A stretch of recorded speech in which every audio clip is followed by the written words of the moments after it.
Assalamu alaikum students. Dear students, today we are going to discuss a very interesting and important topic of this chapter. This topic you have already studied in first year chemistry. अजीज़ तलबा, आज का जो topic है वो है हमारा hybridisation. Hybridisation को आप ऑलरेडी फर्स्ट ईयर की केमिस्ट्री के अंदर भी डिस्कस कर चुके हैं, लेकिन वहाँ पे आप लोगों ने इसको पढ़ा है for inorganic and organic compound. लेकिन यहाँ पे हम इसको देखेंगे जस्ट ऑर्गेनिक कंपाउंड के लिए। ठीक हो गया। अब जो हाइब्रिडाइजेशन है ना, हाइब्रिडाइजेशन को इंट्रोड्यूस करवाने का जो मेन मकसद था वो ये था कि जो कार्बन की टेट्रावैलेंसी है इसको लेकर जो साइंटिस्ट थे वो परेशान थे। मेन के हाइब्रिडाइजेशन से पहले थी एक वीबीटी थ्योरी। वीबीटी थ्योरी के अकॉर्डिंग कार्बन की जो टेट्रावैलेंसी है ये तो एक्सप्लेन हो रही थी, लेकिन कार्बन की जो इक्विवेलेंट टेट्रावैलेंसी है इसको शो नहीं कर पा रहे थे। जैसा कि अब देखें, अकॉर्डिंग टू वीबीटी थ्योरी के अकॉर्डिंग हम एक स्टेटमेंट पढ़ते थे, a covalent bond is formed, a covalent bond is formed by overlapping of half-filled atomic orbitals। Mean VBT according valence bond theory हमें ये बताती थी कि जो कोवलेंट बॉन्ड होता है वो कैसे बनता है कि जब हाफ फील्ड एटॉमिक ऑर्बिटल एक दूसरे के साथ ओवरलैप करते हैं, देन क्या बनता है, कोवलेंट बॉन्ड बनता है। ठीक हो गया। अब वहाँ पे फॉर एग्जांपल अब देखें, जैसे हम H2 मॉलिक्यूल की बात करते हैं, H2 मॉलिक्यूल में हाइड्रोजन होता है और इसकी कॉन्फ़िगरेशन होती है 1s1। अब दो हाइड्रोजन है तो दोनों हाइड्रोजन के पास क्या होगा, 1s1 ऑर्बिटल होगा। ठीक हो गया। अब ये एक हाइड्रोजन का 1s ऑर्बिटल ये ओवरलैप करेगा दूसरे हाइड्रोजन के 1s, ये एक हाइड्रोजन ये दूसरा हाइड्रोजन। ठीक हो गया। अब इसके पास भी एक इलेक्ट्रॉन है और इसके पास भी एक इलेक्ट्रॉन है। ठीक हो गया। अब जब ये दोनों ऑर्बिटल एक दूसरे के साथ ओवरलैपी करेंगे तो देन एक कोवलेंट बॉन्ड बनेगा और जो हमारे पास शेड पर इलेक्ट्रॉन हो वो इस ओवरलैपिंग रीजन के अंदर होता है। तो इस तरह क्या होगा कि दो हाइड्रोजन एटम्स के दरमियान क्या बन जाएगा, कोवलेंट बॉन्ड बन जाता है। ठीक हो गया। अब इनके लिए जो इनऑर्गेनिक कंपाउंड है यहाँ पे तो वीबीटी परफेक्ट थी, लेकिन जब बात आई कार्बन पे, कार्बन के केस में कि ये कार्बन की जो इक्विवेलेंट टेट्रावैलेंसी होती है उसको एक्सप्लेन नहीं कर पाई, तो वीबीटी की हमने एक लिमिटेशन पढ़ी थी। वीबीटी की हमने एक लिमिटेशन, और ये लिमिटेशन क्या थी, हम कहते हैं कि VBT cannot explain the tetravalent, VBT cannot explain the tetra equivalent। यहाँ पे एक वर्ड इंट्रोड्यूस करवाएंगे हम, that is equivalent tetravalency of carbon। कि जो वीबीटी थी ना ये कार्बन की इक्विवेलेंट टेट्रावैलेंसी को एक्सप्लेन नहीं कर पाई। फॉर एग्जांपल अब देखें, यहाँ पे हम कंसीडर करते हैं CH4 मॉलिक्यूल को, CH4 मॉलिक्यूल, CH4 के में कार्बन जो है सेंट्रल एटम होता है, इसकी कॉन्फ़िगरेशन होती है 1s2 2s 2px 2py और क्या आ जाएगा, 2pz आ जाएगा। ठीक हो गया। अगर हम इसकी ग्राउंड स्टेट इलेक्ट्रॉनिक कॉन्फ़िगरेशन देखें तो इसमें दो इलेक्ट्रॉन होते हैं, इसमें एक होगा और इसमें भी एक। अब ये जो ऑर्बिटल होता है ये एम्प्टी होता है, इसको हम बोलते हैं ये क्या है, ये कार्बन की ग्राउंड स्टेट के अंदर इलेक्ट्रॉनिक कॉन्फ़िगरेशन है। ठीक हो गया। अब होगा क्या कि ज़्यादातर जो कार्बन के कंपाउंड है हमें उसमें कार्बन टेट्रावैलेंट नज़र आता है। तो टेट्रावैलेंट कैसे बनता है, टेट्रावैलेंट में जो इलेक्ट्रॉन होता है वो इस 2s ऑर्बिटल से एक्साइट करता है, किसमें, वो जंप करके आ जाएगा 2pz के अंदर। तो नेक्स्ट जो इसकी हमारे पास कॉन्फ़िगरेशन आएगी वो आएगी 1s2 2s 2px 2py 2pz। अब इन चारों ऑर्बिटल्स के अंदर एक एक इलेक्ट्रॉन है। अब हम बात कर रहे हैं CH4 मॉलिक्यूल की, ठीक हो गया। तो अकॉर्डिंग टू VBT अगर हम इसकी बात करें तो यहाँ पे कार्बन के साथ कितने हाइड्रोजन अटैच हैं, 4 हाइड्रोजन अटैच हैं। मतलब क्या है कि अब देखें कि अगर हम यहाँ पे एक 1s लें हाइड्रोजन का, यहाँ पे दूसरे हाइड्रोजन का 1s ले लें, यहाँ पे तीसरे हाइड्रोजन का 1s ऑर्बिटल लें, यहाँ पे चौथे हाइड्रोजन का 1s ऑर्बिटल लें। तो अब ज़रा गौर करें कि यहाँ पे जो ओवरलैपिंग हो रही है ये s की s ऑर्बिटल से हो रही है, यहाँ पे इस 2px की ओवरलैपिंग हो रही है हाइड्रोजन के दूसरे 1s के साथ, यहाँ पे भी 2py की ओवरलैपिंग हो रही है किसके साथ, हाइड्रोजन के 1s, और यहाँ पे भी ओवरलैपिंग हो रही है कार्बन के 2pz की हाइड्रोजन के 1s के साथ। तो इसके अकॉर्डिंग टू VBT यहाँ पे ये वाली जो ओवरलैपिंग हो रही है ये सेम हो रही है, मतलब एक जैसे है। मतलब यहाँ पे P और S की, यहाँ पे भी P और S ऑर्बिटल, यहाँ पे भी क्या रहा है P और S ऑर्बिटल। लेकिन यहाँ पे अगर आप देखेंगे तो यहाँ पे ये क्या होगी, ये डिफरेंट है, ये इन तीनों ओवरलैपिंग से क्या है, ये डिफरेंट है, ठीक हो गया। अब जिसकी वजह से फिर साइंटिस्ट ने ये सोचा कि कार्बन के जो 4 बॉन्ड कार्बन के बनते हैं मीथेन के केस में ये इक्विवेलेंट नहीं होने चाहिए। जैसे ये देखें ये कार्बन है, अब कार्बन के साथ 4 हाइड्रोजन लगे हुए, कितने हाइड्रोजन लगे हुए, 4 hydrogen according to VBT।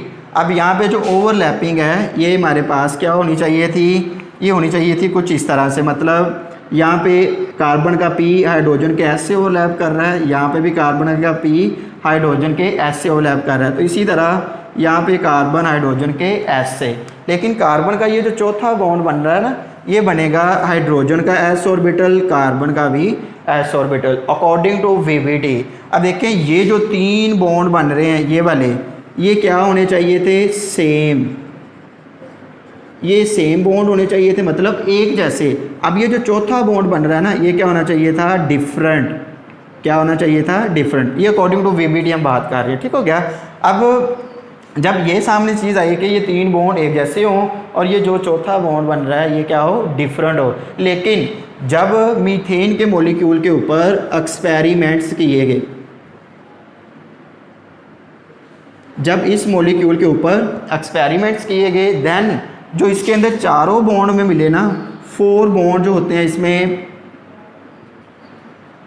4 bond are same, ये चारों बॉन्ड ही क्या मिले, सेम मिले। अब बॉन्ड सेम किस तरह होते हैं, तो एक्सपेरिमेंट के अंदर 2 चीज़ों को ऑब्जर्व किया गया। एक चेक की कि यहाँ पे बॉन्ड लेंथ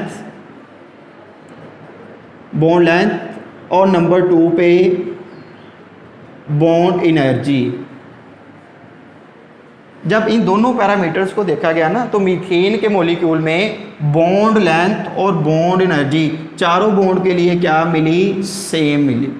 क्या यहाँ पे सेम है, मतलब ये जो कार्बन और हाइड्रोजन के दरमियान जो बॉन्ड बन रहे हैं, ये जो बॉन्ड बन रहे होते हैं इनके बॉन्ड लेंथ भी सेम होती है और ये होती है 1.10 एंगस्ट्रॉम।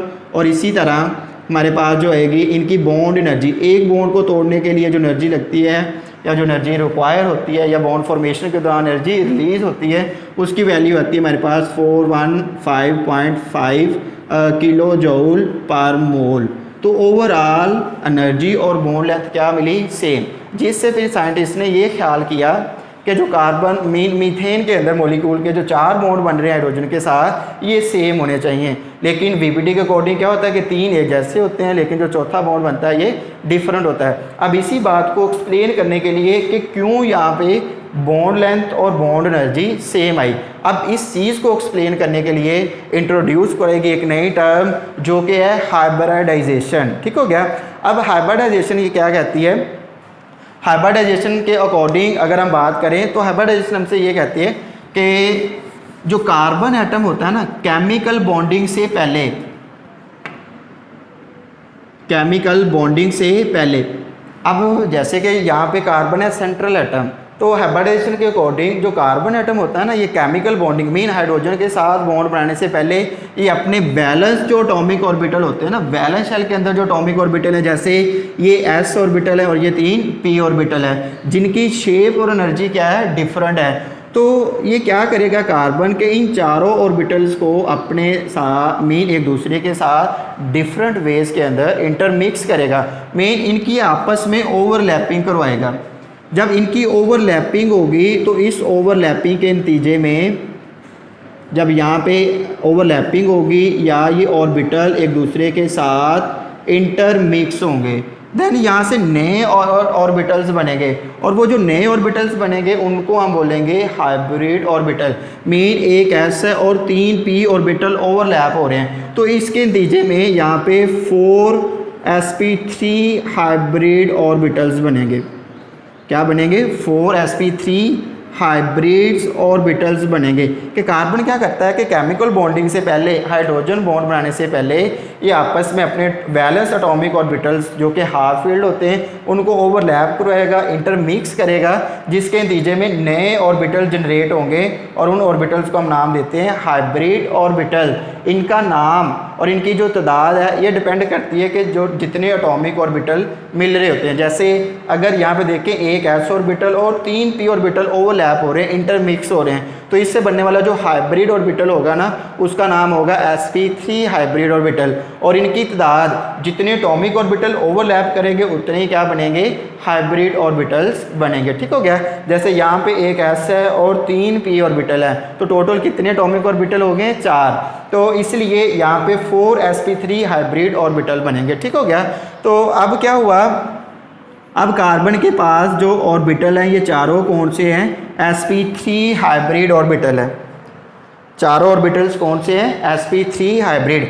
मीन अब इस कार्बन के पास 4 sp3 हाइब्रिड ऑर्बिटल है,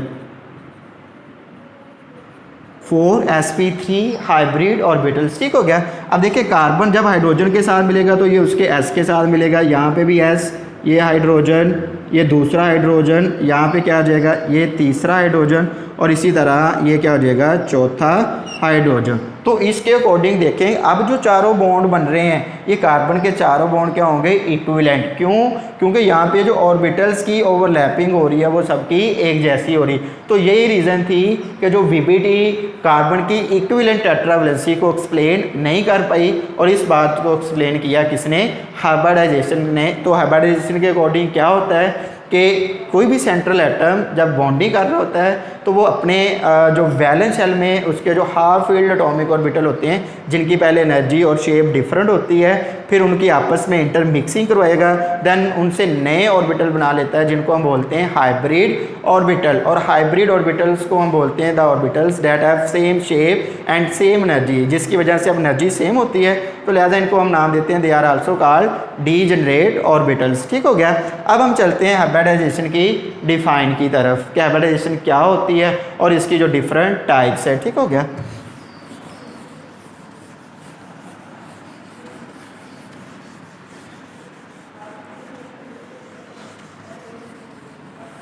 Hybridization. Hybridization, a process in which atomic orbitals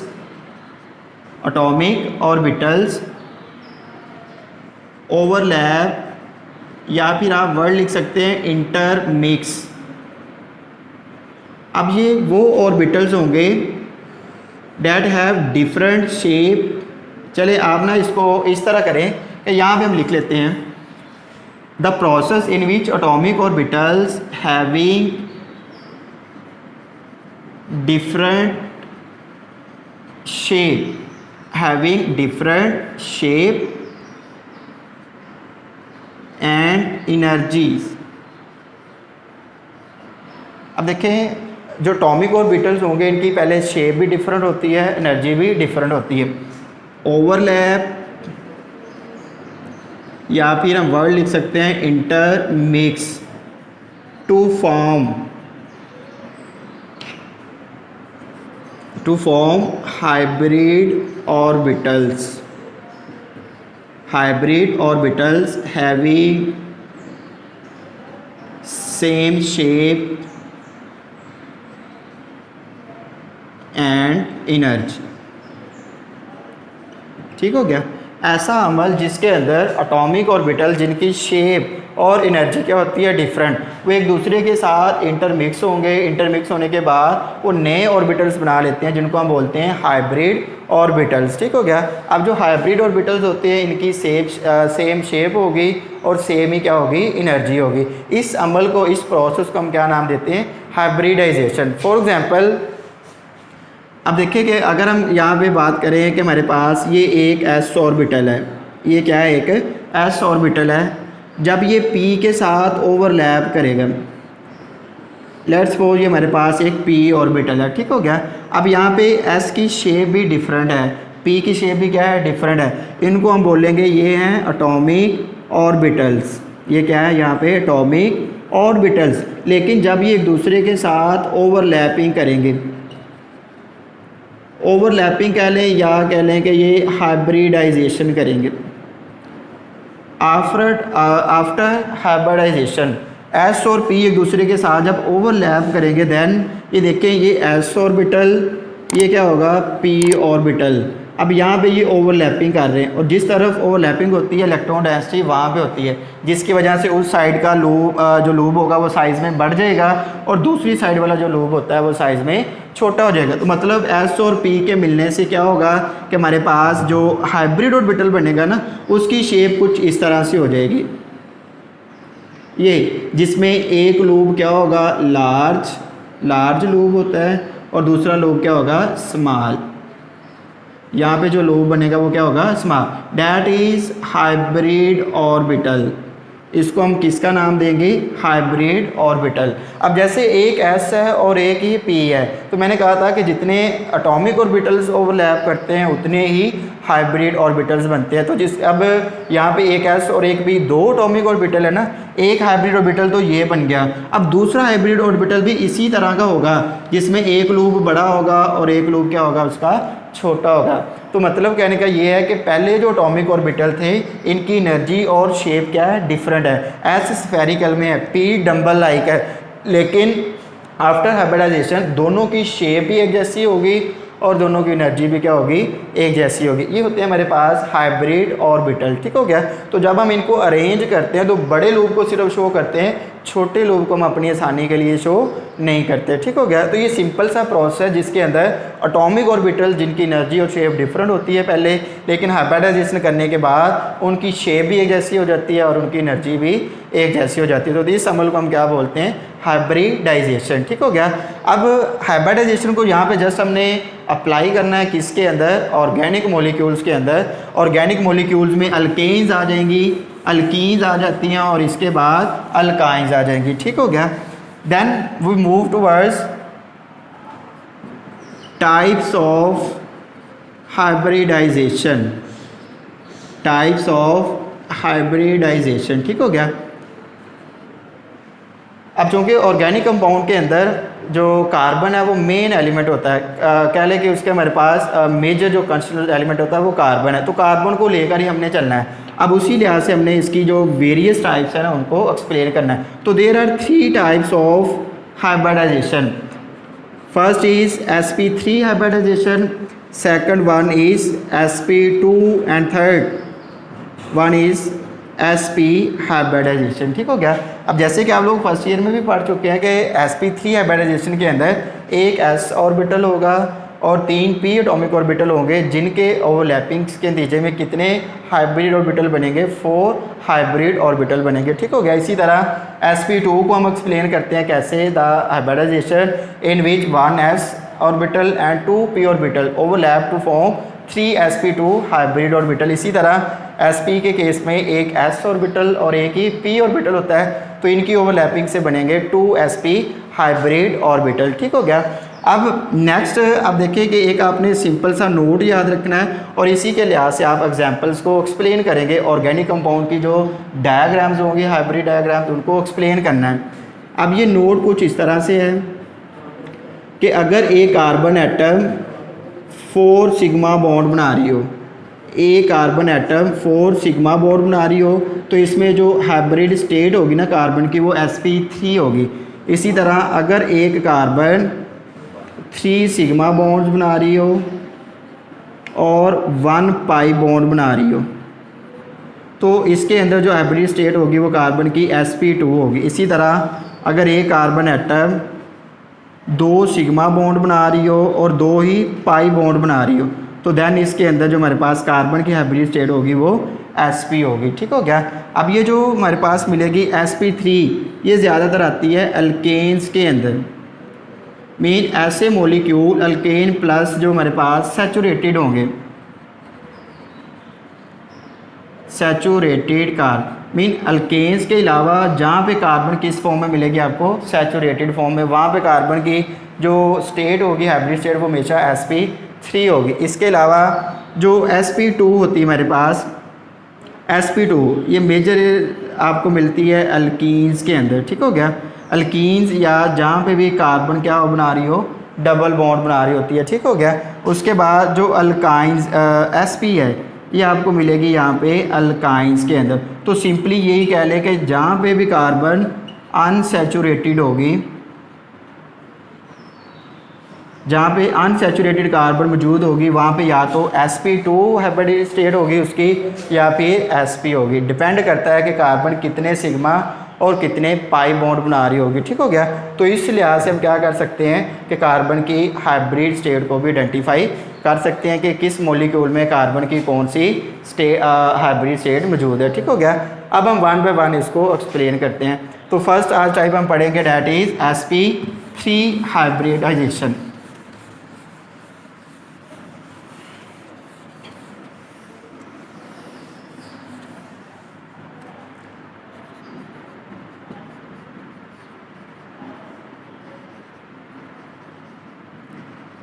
sp3 hybridization, the hybridization in which 1s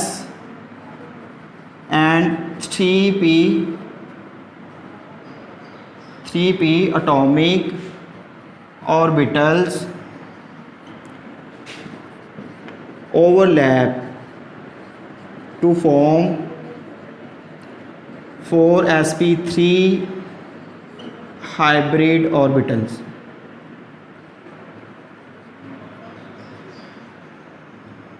ऐसे हाइब्रिडाइजेशन जिसके अंदर एक s ऑर्बिटल और 3p एटॉमिक ऑर्बिटल्स एक दूसरे के साथ ओवरलैप करेंगे, इंटरमिक्स होंगे, देन 4 sp3 हाइब्रिड ऑर्बिटल्स बनते हैं। ठीक हो गया। जैसे कि ये हमारे पास एक s ऑर्बिटल, उसके बाद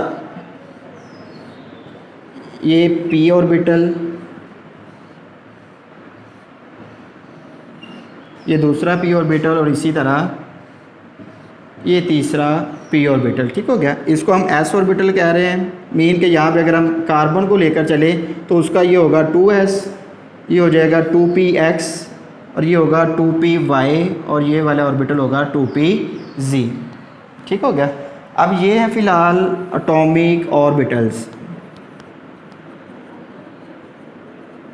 एटॉमिक ऑर्बिटल या सिंपली आप इसको बोल सकते हैं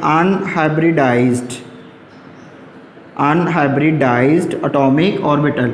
लेकिन जब ये हाइब्रिडाइजेशन करेंगे, आफ्टर हाइब्रिडाइजेशन देन जितने एटॉमिक ऑर्बिटल होते हैं इतने ही इनसे क्या बनेंगे, हाइब्रिड ऑर्बिटल्स बनते हैं। लाइक दिस, एक sp3 हाइब्रिड ऑर्बिटल इस तरह का बनेगा, उसके बाद दूसरा sp3 हाइब्रिड ऑर्बिटल,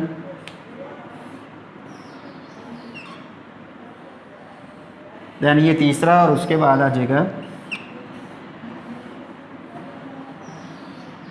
ये चौथा हाइब्रिड ऑर्बिटल। जितने एटॉमिक ऑर्बिटल्स ओवरलैप करेंगे उतने ही क्या बनेंगे हमारे पास, हाइब्रिड ऑर्बिटल। और इनका नाम है हमारे पास sp3 हाइब्रिड ऑर्बिटल्स। ठीक हो गया। आप देख सकते हैं कि यहाँ पे इनकी एनर्जी और शेप क्या है, डिफरेंट है। लेकिन जब इन्होंने हाइब्रिडाइजेशन कर ली देन इन चारों ऑर्बिटल्स की जो शेप है, जो एनर्जी है वो क्या हो जाएगी, सेम। उसके बाद अब इन ऑर्बिटल्स की अरेंजमेंट, कि ये जो 4 ऑर्बिटल हाइब्रिड बने हैं ये अपने आप को अरेंज कैसे करेंगे, अरेंजमेंट ऑफ ऑर्बिटल। तो शुरू में भी हमने बात की थी कि जब हम हाइब्रिड ऑर्बिटल्स की अरेंजमेंट लिखते हैं तो देन हम बड़े लूप को कंसीडर करते हैं, जो छोटा लूप होता है इसको हम मेंशन नहीं करते। तो अब जो हमारे पास 4 हाइब्रिड ऑर्बिटल्स हैं, जब ये अरेंज करेंगे तो ये अपने आप को एक टेट्राहेड्रल फॉर्म में अरेंज करते हैं। टेट्राहेड्रल फॉर्म हमारे पास होती है 4 कॉर्नर स्ट्रक्चर्स, जिसको आप टेट्राहेड्रॉन भी बोलते हैं, ठीक हो गया। जिसके अंदर एक जो sp3 हाइब्रिड ऑर्बिटल आएगा वो इधर आ जाएगा, देन दूसरा हाइब्रिड ऑर्बिटल यहाँ पे, इसी तरह जो तीसरा sp3 हाइब्रिडल इधर, और ये चौथा sp3 हाइब्रिड ऑर्बिटल यहाँ पे आ जाएगा, ठीक हो गया। तो इस तरह की जो स्ट्रक्चर बनती है इसको हम बोलते हैं टेट्राहेड्रल स्ट्रक्चर। क्या बोलते हैं इसको? Tetrahedral structure. और दो ऑर्बिटल्स के दरमियान ये जो एंगल होता है इसको हम, और ये होता है 109.5 डिग्री, और इस ज्योमेट्री का नेम क्या होता है? टेट्राहेड्रल, या आप इसको बोल सकते हैं टेट्राहेड्रॉन, ठीक हो गया। अब हमने ये देखना है कि ये जो sp3 हाइब्रिड स्टेट किन कंपाउंड्स के अंदर एग्जिस्ट करती है। तो जहाँ पे भी हमने भी शुरू में बात की कि जहाँ पे भी कार्बन sp3 हाइब्रिड होगा, मतलब वहाँ पे हमारे पास ओवरऑल कार्बन क्या होता है? सैचुरेटेड होगा। तो अब इस कंसेप्ट को, इस sp3 हाइब्रिडाइजेशन को हम अप्लाई करते हैं किसके लिए? अल्केन्स के लिए। तो अल्केन्स में यहाँ पे आपने दो मॉलिक्यूल्स की जो स्ट्रक्चर्स हैं उनको ड्रा भी करना है और इनको आपने याद भी रखना है। जैसे ये देखें, एक मॉलिक्यूल हम ले गए यहाँ पे CH4, और दूसरा मॉलिक्यूल आ जाएगा हमारे पास CH3। मेन के ये मीथेन है और ये क्या है हमारे पास? ईथेन है। मीथेन और ईथेन, ठीक हो गया। अब मीथेन के केस में कार्बन के पास कितने sp3 हाइब्रिड है? 4 sp3 हाइब्रिड ऑर्बिटल है। अब इसके जो 4 sp3 हाइब्रिड ऑर्बिटल है उसमें एक sp3 हाइब्रिड ऑर्बिटल इधर आ जाएगा, दूसरा इधर आ जाएगा, ये हमारे पास तीसरा इसका sp3, और ये आ जाएगा इसका चौथा sp3। अब ये चारों ऑर्बिटल है sp3 हाइब्रिड, ये भी sp3 है, ये भी sp3 हाइब्रिड, और इसी तरह ये भी sp3 हाइब्रिड ऑर्बिटल है, ठीक हो गया। अब मीथेन के साथ 4 हाइड्रोजन, कार्बन के साथ कितने हाइड्रोजन लगे हुए हैं? 4। तो हाइड्रोजन की कॉन्फ़िगरेशन कैसी होती है? 1s1। तो s की शेप कैसी है? स्फेरिकल। s की शेप कैसी है? स्फेरिकल। तो हम क्या करेंगे, यहाँ पे 4 कॉर्नर्स के ऊपर एक एक हाइड्रोजन को अटैच कर दें। अब यहाँ पे ये जो सर्कल है ये शो कर रहा है किस एटम को? हाइड्रोजन को। अब कार्बन का sp3 ऑर्बिटल ओवरलैप कर रहा है हाइड्रोजन के s के साथ। इसी तरह यहाँ पे भी ओवरलैपिंग हो रही है, sp3s, यहाँ पे भी sp3s, और इधर भी क्या हो रही है? sp3s ओवरलैपिंग हो रही है, ठीक हो गया। अब देखिए यहाँ पे जो एंगल बन रहा है ये कितना होगा? 109.5 डिग्री, और इस ज्योमेट्री का नाम क्या होगा? टेट्राहेड्रल। क्या होगा? Tetrahedral. But in case of ethane, यहाँ पे हमारे पास दो कार्बन है, तो इसका मतलब इसके अंदर हमने 2 टेट्राहेड्रॉन को ज्वाइन करना, इकट्ठे जोड़ना है, ठीक हो गया। और वो कैसे करेंगे आप लोग? बिल्कुल सिंपल है, एक कार्बन एटम ये आ जाएगा, दूसरा कार्बन एटम इधर आ जाएगा, ठीक हो गया। अब इस कार्बन के पास भी 4 sp3 हाइब्रिड ऑर्बिटल है, और इस कार्बन के पास भी 4 sp3 हाइब्रिड ऑर्बिटल है। जस्ट आप इस शेप को थोड़ा सा घुमाएंगे, मतलब इस कार्बन का sp3 हाइब्रिड ऑर्बिटल इधर आ जाएगा, और इस कार्बन का जो एक sp3 ऑर्बिटल है वो यहाँ पे आ जाएगा। तो यहाँ पे जो ओवरलैपिंग हो रही है, ये इस कार्बन का sp3, ये इस कार्बन का sp3। अब एक एक ऑर्बिटल ने तो ओवरलैपिंग कर ली, ठीक हो गया। अब पीछे बच रहे हैं 3 sp3 हाइब्रिड ऑर्बिटल।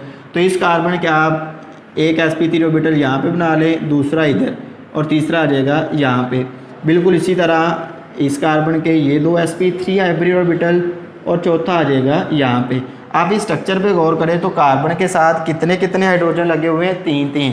तो हम क्या करेंगे, यहाँ पे एक हाइड्रोजन लगा देंगे, इसी तरह यहाँ पे हाइड्रोजन, ये हाइड्रोजन लग जाएगा, और सेम केस इधर भी ऐसे ही होगा, ये एक हाइड्रोजन, दूसरा हाइड्रोजन, और यहाँ पे क्या आ जाएगा? तीसरा हाइड्रोजन। तो कार्बन का sp3 हाइड्रोजन के s के साथ मिल रहा है, ये sp3s, इसी तरह ये कार्बन का sp3 हाइड्रोजन के s ऑर्बिटल के साथ ओवरलैप कर रहा है। सेम इधर भी यही होगा, sp3s, और ये भी क्या होगा? sp3s। अब जो मोस्ट इंपॉर्टेंट यहाँ पे थिंग है वो आपने ये याद रखनी है कि हमने पढ़ा हुआ है कि ओवरलैपिंग दो तरह से होती है। जब एटॉमिक हाइब्रिड ऑर्बिटल के साथ जो एटॉमिक ऑर्बिटल या जहाँ पे भी ऑर्बिटल्स की ओवरलैपिंग होती है, अगर तो ये हेड टू हेड ओवरलैपिंग हो देन क्या बनता है सिग्मा बॉन्ड, अगर साइड बाय साइड ओवरलैपिंग हो तो देन बनता है पाई बॉन्ड। तो इन दोनों स्ट्रक्चर्स के अंदर आप ज़रा गौर करें तो पता चल रहा है कि ओवरऑल जो ओवरलैपिंग हो रही है ना वो सारी हेड टू हेड ओवरलैपिंग हो रही। तो जहाँ पे हेड टू हेड ओवरलैपिंग होगी तो इसका मतलब क्या है कि यहाँ पे सारे सिग्मा बॉन्ड मौजूद होंगे। तो इसलिए जब हम कार्बन को देखते हैं तो यहाँ पे जो हाइड्रोजन है, ये हाइड्रोजन, ये हाइड्रोजन, ये हाइड्रोजन, ये चारों जो बॉन्ड बन रहे हैं ये कौन से बॉन्ड होते हैं, सिग्मा बॉन्ड होते हैं। कौन से बॉन्ड होते हैं, सिग्मा बॉन्ड। यहाँ पे भी आप ऑब्जर्व करें तो कार्बन के हाइड्रोजन के साथ जो बॉन्ड बन रहे हैं ये आपको सिंगल बॉन्ड नज़र आएंगे। तो single bond is always sigma bond, single bond is always sigma bond. जितने भी सिंगल बॉन्ड होंगे आपको जहाँ पे भी नजर आएंगे वो सारे क्या होते हैं, सिग्मा बॉन्ड होते हैं। क्यों? क्योंकि जो ओवरलैपिंग हो रही होती है वो हमारे पास हेड टू हेड ओवरलैपिंग हो रही होती है। ठीक हो गया। एक बात तो ये हुई कि जो हाइब्रिडाइजेशन है ये सिर्फ कार्बन की जो इक्विवेलेंट टेट्रावैलेंसी होती है उसको शो कर रही होती है, साथ साथ ये हमें ये भी बताती है कि जो कार्बन के अंदर एक्साइटेशन होती है उसके लिए जो एनर्जी रिक्वायर होती है वो कहाँ से आती है। ये इंपॉर्टेंट शॉर्ट क्वेश्चन है। ठीक हो गया कि एक्साइटेशन के लिए जो कार्बन में एक्साइटेशन होती है कि इलेक्ट्रॉन 2s ऑर्बिटल से मूव करता है, जंप करता है किसके अंदर, 2p ऑर्बिटल के अंदर, तो उसके लिए एनर्जी कहाँ से आती है। टॉपिक के अंदर लास्ट के पैराग्राफ में इसका आंसर लिखा हुआ है। तो आंसर इसका ये है कि जब कार्बन ग्राउंड स्टेट में होता है तो ये डाईवैलेंट होता है, मतलब दो बॉन्ड बनाता है, जिसकी वजह अब जब बॉन्ड बनते हैं तो वहाँ से एनर्जी रिलीज होती है। ठीक हो गया। अब जब ये एक्साइटेशन कर लेता है तो फिर इसकी वैलेंसी कितनी हो जाती है, 4, मतलब ये 4 बॉन्ड बनाएगा। तो जब ये 4 बॉन्ड बनाता है तो देन क्या होगा, डबल अमाउंट में एनर्जी को रिलीज करता है, और ये इतनी एनर्जी होती है कि जो एक्साइटेशन के लिए काफ़ी होती है। ठीक हो गया। तो इस तरह जब बॉन्ड्स बनते हैं तो देन जो एनर्जी रिलीज होती है उसी को कार्बन एटम यूज़ करके अपने इलेक्ट्रॉन को क्या करता है, ग्राउंड स्टेट से एक्साइटेड स्टेट के अंदर उनको मूव करवाता है। ठीक हो गया। तो ये थी हाइब्रिडाइजेशन की फर्स्ट टाइप जिसके अंदर हमने पढ़ी sp3 टाइप। इंशाल्लाह नेक्स्ट लेक्चर के अंदर हम पढ़ेंगे sp2 hybridization and sp hybridization. ठीक हो, ओके अल्लाह।